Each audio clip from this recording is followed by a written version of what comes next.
Fala galera, aqui quem tá falando é o Daniel Júnior, criador do Podcorte. E se você quer ter um negócio na internet para ganhar de 3 a 5 mil reais por mês, aperte no primeiro link da descrição e saiba como. Agora tem um outro lado interessante que a gente falou da questão da defesa, né? Do ponto de vista da Rússia, perder a Ucrânia é estar vulnerável. Mas tem uma necessidade que é uma rota de saída para o mundo.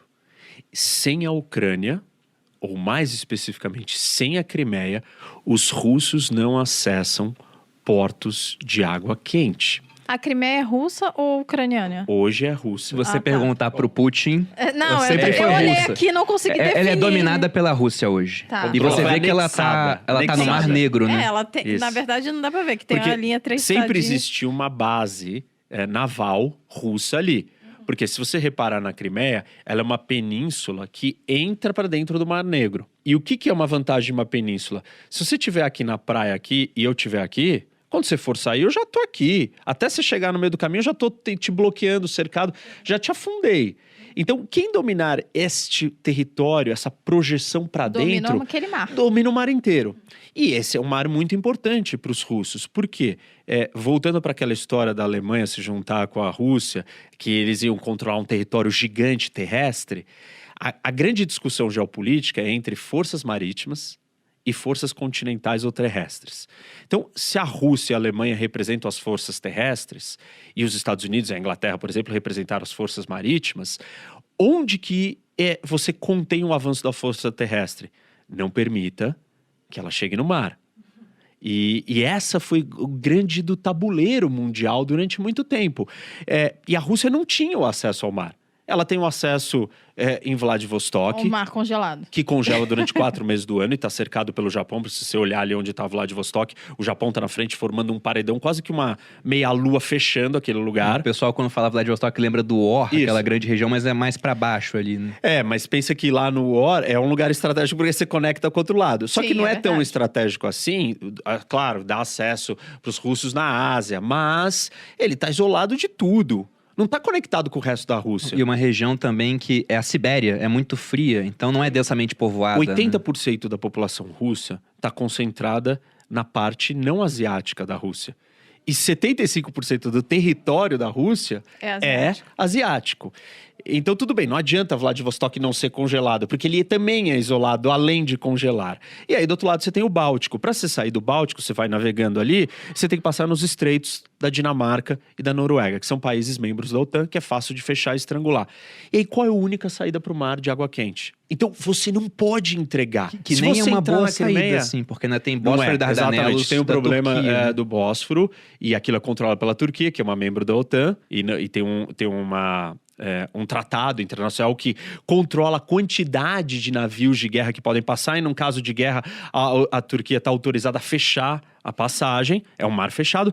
Depois que você saiu do Mar Negro, você está trancado no Mediterrâneo, que também é fechado, você tem que passar por Gibraltar, ou você tem que navegar no Canal de Suez para sair num grande mar.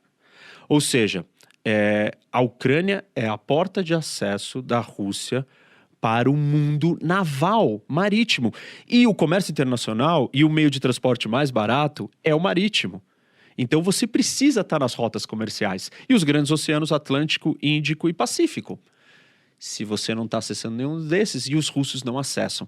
Mas o mais perto que eles podem chegar é pelo Mar Negro. Então tem essa outra questão estratégica.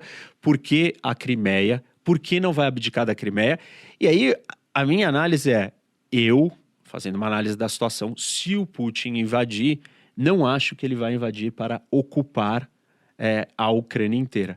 Eu acho que ele vai invadir para controlar e criar uma ponte terrestre que conecte, que tire um pedaço da Ucrânia, que faça uma ligação por terra entre a Crimeia e a Rússia. Você falou sobre essa questão, né, da dificuldade que os russos têm de acessar água quente, e para quem for abrir o mapa, a Rússia é gigantesca, mas de fato, no norte tá boa parte congelado. Apesar de E o que... Ártico, né, ainda pra cima, que ali é totalmente congelado. Mas olhando o mapa da Rússia, você tem Vladivostok congelado 4 meses do ano. A região do Ártico congelada boa parte do ano. Apesar de que tem gente falando que aquela vai ser uma nova rota de navegação por conta do Eu fiz degelo. uma aula disso, Geopolítica do Ártico. Assiste, tá bem legal. E eu explico exatamente isso, essa nova rota. E nos outros, você tem o controle em pontos de estreitos. Você falou da questão do Mar Báltico, e ali na Turquia tem aquela região muito estratégica. Falou também do Império Bizantino, Constantinopla controlava aquilo. E até os russos, né, dentro da identidade nacional deles, se julgam a Terceira Roma por conta disso. Teve o Império Romano do Ocidente, o do Oriente, que caiu na mão de Maomé II, lá no final da Idade Média, 1453. E aí uma princesa do Império Bizantino foi parar na Rússia. Casou com o monarca, tanto que o símbolo da seleção da Rússia, aquela águia bonita de 2 cabeças, é um símbolo romano, de Casou Constantinopla. com Vladimir. O monarca era Vladimir. Por Olha que isso que o interessante. Putin, que chama Vladimir Putin, carrega esse ímpeto de eu sou o guardião da identidade. E o Putin é um cara extremamente religioso e acha que a ortodoxia, né, o cristianismo ortodoxo tem um papel fundamental na identidade russa. E ele quer preservar, ele fala, isso nos faz russo, que nos faz diferente. Não somos europeus, não somos ocidentais, não somos asiáticos. Nós somos russos. E a gente... De fato, só para Por favor. agregar essa questão, o Putin consegue agora atuar, ou consegue, né, em 2014 já, porque estabilizou a Rússia economicamente falando, né?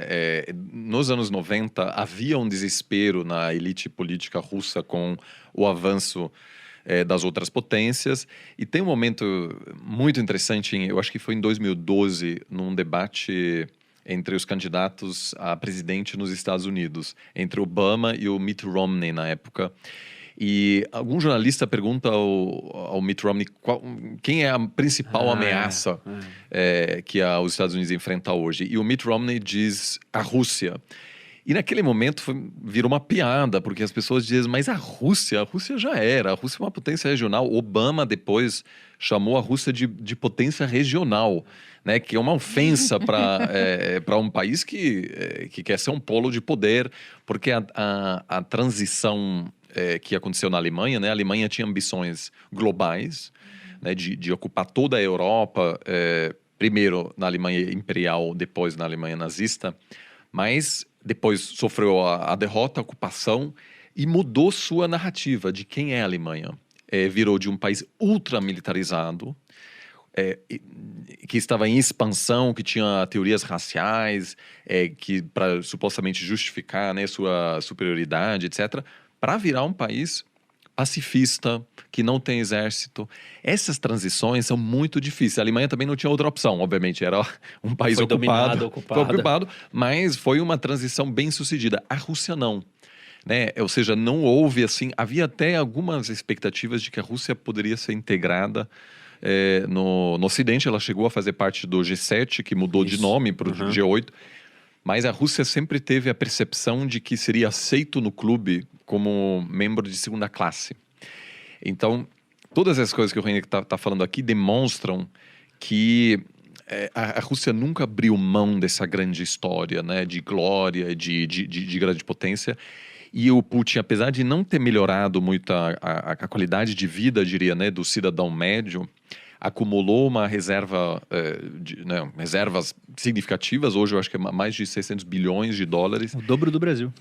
Que tornam o país muito menos vulneráveis a possíveis sanções. Então, hoje, o Putin pode fazer o que está fazendo, porque mesmo se houver uma resposta econômica dura, a Rússia vai conseguir absorver esses choques sem colapsar. E por isso o Putin não conseguiu fazer isso antes, o que ele está fazendo agora, né? Porque sabe que, no pior dos casos, a gente vai estar bem, a gente tem a China, né? A gente ouviu disso agora. E isso cria essa possibilidade de construir essa narrativa que eu acho que muitos russos até apoiam. É difícil saber, né, a opinião pública na Rússia, porque as pessoas, de repente, não se expressam livremente. Exatamente. Não tipo a chega opinião pública na Coreia do Norte, né? Todo mundo adora o governo. Eu acho que na Rússia não chega, menos, né? chega nesse ponto. Inclusive, 2 dias atrás, um ex-general soviético, né, da época muito respeitado, escreveu uma carta aberta contra o Putin, dizendo que não é para invadir a Ucrânia, etc. Ou seja, ainda existe isso também. Mas essa narrativa ajuda as pessoas a apoiar o Nós temos que governo. prestar atenção se esse general não vai ser envenenado. Pois Vamos ver, né? Eu ia